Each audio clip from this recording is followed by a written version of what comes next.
This video is sponsored by Overland Market, where you buy, sell, and win off-roading and overland gear.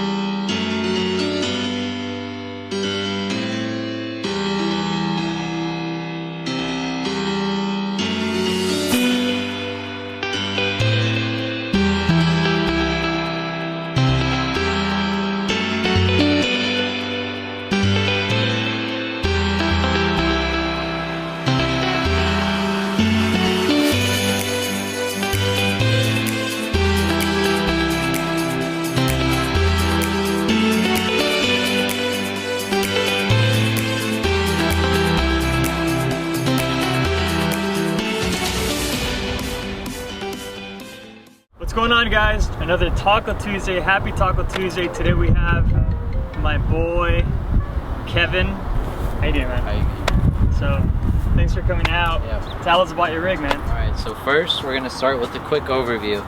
Starting from the ground up, BFG tires, Relations race wheels, all icon suspension, KB Voodoo rack, Overland Pros rooftop tent, Prinsu rack with Plano boxes, Tread Pros, and some Baja Designs light.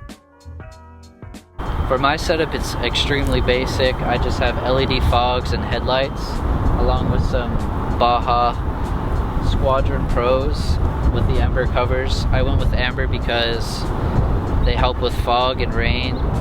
Very rarely am I in snow, but they will help with snow. And I have the LEDs up front, so I don't really need more white light.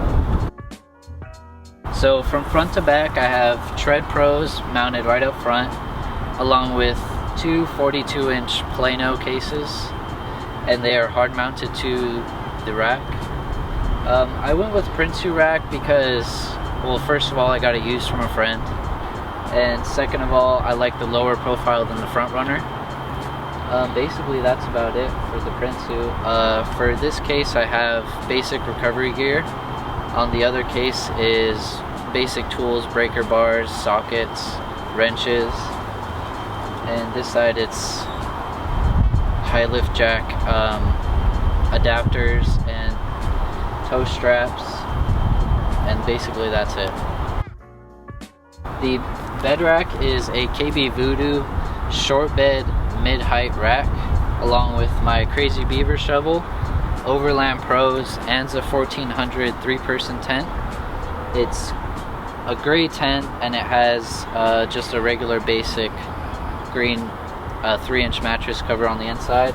On the other side, I have just a basic Husky axe that I use quite often, and this is my favorite tool on my truck. A reason why this is my favorite tool, I feel like it's really important to keep a shovel along with an axe on your truck, because no matter where you are, sand, mud, snow, dirt, wherever you are, that shovel can be useful for either yourself or another truck, along with Tread Pros can be extremely vital to a recovery if you don't have a winch, because winches are very expensive, along with needing a front bumper. Along with other things at camp, like stirring around the fire, using the restroom, if you need to dig a hole for whatever, this is a very important tool to keep on the truck. Under the rack is all my accessories that I like to keep in the bed of my truck. I'll start with, I'd say, the most important. These are ATH bed stiffeners, because I have a lot of weight on the bed, the outsides of the bed. It keeps the bed nice and tucked in, and it won't let it spread apart. Next up is a basic high lift jack. I believe it's a 48-inch with a base plate and Rago Fab high lift jack mounts. Next is a CO2 tank, just hard mounted. It's a 10-pound CO2 tank, hard mounted to the bed of my truck. I went with CO2 because it's very portable. The speed, it doesn't make any noise whatsoever. I'd say the only downfall is you have to pay to refill it. Other than that, I'm in about 2 minutes and 30 seconds to fill up all 4 tires after coming off a trail or a campsite. Next up is the water port. I believe it's 3.5 gallons. It's just basically for washing dishes and for washing hands, washing dirty feet, and then just a basic OEM Tacoma floor mat. So I have Icon 2.5 coilovers with the tubular delta joint Icon upper control arms, BFG tires, KO2s, and a 275/70/17, along with some Relations race wheels. So we're going to talk a little bit about suspension. George is asking why I went with Icon, and I'm sure you guys have a lot of questions. Basically, I went with Icon because they make parts specifically for each vehicle. They do a lot of research and development for each vehicle, and they all have, like Icon has an Icon Tacoma, they have an Icon Jeep, they have an Icon Ram, and they're all built specifically for each vehicle. King doesn't really do that as much as Icon does. That's a big reason why I went with King, along with in California, Riverside is right down the street from us, so if I need anything I could go right down and pick it up. Those are the big reasons why I went with Icon, along with they make everything for the truck. They make leaf springs, rear shocks, upper control arms, coilovers, 2.5 rear shocks, which I have 2.0 in the rear. Along with Forerunners, they make full suspension kits for each specific vehicle. With King, if you were to go with Kings, you'd have to go with Total Chaos or Icon upper control arms, and they don't necessarily work together, and you have to go to different places to get different things. Next up, I'd say the most important thing for the safety of your truck is armor. So I have Schmelfab sliders with no kick out and full RCI steel skids. So the front one, transmission and transfer case skids.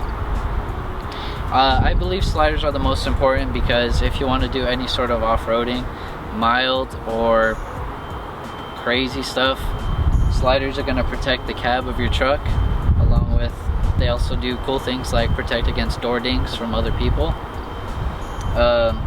And definitely go with steel if you know you're going to be doing lots of off-roading or even mild off-roading. Aluminum tends to bend fairly easily. I don't believe they make aluminum skids, or aluminum sliders. I'm talking about skids. You want to go with full steel. Alright, so it's question time. What made you want to fix up your truck the way you have it now? Just wanted to go camping with your family? Did you want to go on crazy trips, overland, just plain off-road? Yeah. Okay, well, basically I built my truck like this because it's extremely modular. How it's set up now, I could go basically wherever I want and camp. Pack and go. Exactly. But I could take off the tent and take off the rack and either go really fast or do some really gnarly trails without having to worry about the weight. So that's basically why I built my truck like this, because basically no matter what I wanted to do, it kind of works. Whether I just want to go regular off-roading or I want to do overnight trips, they both work. What's your MPG like? A lot of people message me on Instagram all the time, and I feel like depending on your build, depending on what you have, your accessories, the MPG will change from time to time. But I think it's pretty similar if you're running a setup like this. I usually get about 60 miles per gallon, 17. What are you getting right now? I'm getting anywhere from 17 to 20. If I just do only street, it's pretty bad, but if it's only highway, then it's pretty good. Alright, so future plans for your truck. Next, I want to do the Icon full leaf pack replacement in terms of something small. But I guess the next big modification is going to be bigger tires, along with cab mount chop. Bigger tires, how big do you want to go? I want to go to, I like to go 35s, but I'm probably going to go to a 34, 285/75/17. It's just a little bit taller than a 33. I'd have to say Lido Creek, mostly because it's very local to where I live, and in the winter it snows quite a bit up there, so the trails are fairly mild, but that's kind of where I learned how to off-road and learn the basics, and just going there really often because it's super close. I guess you could say it's kind of where I grew up, but I'd say that's my favorite trail. So this concludes this episode of Taco Tuesday. I want to thank Kevin for coming out. He did come out from pretty far, so thank you. Appreciate it. So make sure you show him some love. Follow him on Instagram. Follow him on Facebook, on Tinder. Okay. And his Instagram is right here. You gotta put your hands up. Right here. Follow. That's a little bit. Follow him on Instagram. I'll link it right here. And do you have anything else to say? Ask me what tire size I have on Tinder. People get all crazy over that question. No matter how much you make fun of people who ask you what tire size you have, you were in their position once, so I don't know why you're laughing or making fun of other people. We're not putting people on blast, but be helpful, walk in love, just love on everybody. We're all one big community. So do me a favor, like I said, follow this guy. And if you have any questions, I'm sure he'll be happy to answer them. And we'll catch you guys in the next episode. Peace.